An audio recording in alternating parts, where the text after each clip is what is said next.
முடவாட்டுக்கால் கிழங்கு சூப்பு. இது வந்து ஹெல்த்துக்கு ரொம்பவே நல்லது. மிளகு 1 ஸ்பூன், அரை ஸ்பூன் மஞ்சத்தூள், உப்பு நமக்கு தேவையான அளவு, ஒரு கைப்பிடி அளவுக்கு வெங்காயம் எடுத்துக்கோங்க.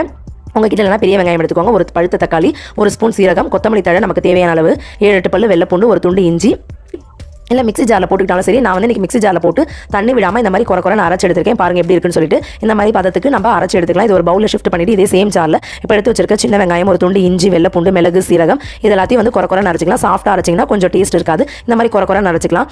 சூடாயிடுச்சு. இப்போ இந்த 2 டேபிள் ஸ்பூன் அளவுக்கு எண்ணெய் சேர்த்துக்கோங்க.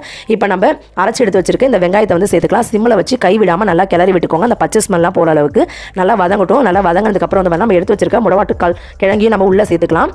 சேர்த்து இதையும் நல்லா ஒரு வதக்கிக்கோங்க. நீ சேர்த்துக்கிறேன். நல்லா தண்ணி சேர்த்ததுக்கப்புறம் ஒரு அரை ஸ்பூன் அளவுக்கு மஞ்சத்தூள், நறுக்கி எடுத்து வச்சிருக்க தக்காளியை சேர்த்துக்கோங்க. அது கூடவே உப்பு நமக்கு எவ்வளோ தேவையோ அந்த அளவுக்கு சேர்த்துக்கிட்டு கரெக்டாக இருக்கான்னு செக் பண்ணிவிட்டு குக்கர் மூடியை போட்டு மூடிட்டு ஒரு 5-6 விசில் விட்டுட்டிங்கன்னா சூப்பு வந்து ரெடி ஆகிடும். கொத்தமல்லி தழையை தூவி நீங்கள் எடுத்தீங்கன்னா முடவாட்டுக்கால் கிழங்கு சூப்பு வந்து பார்த்தீங்கன்னா ரெடி ஆகிடும். இந்த வீடியோ பெனிஃபிட்ஸாகவும் இருக்கும்னு நினைக்கிறேன்.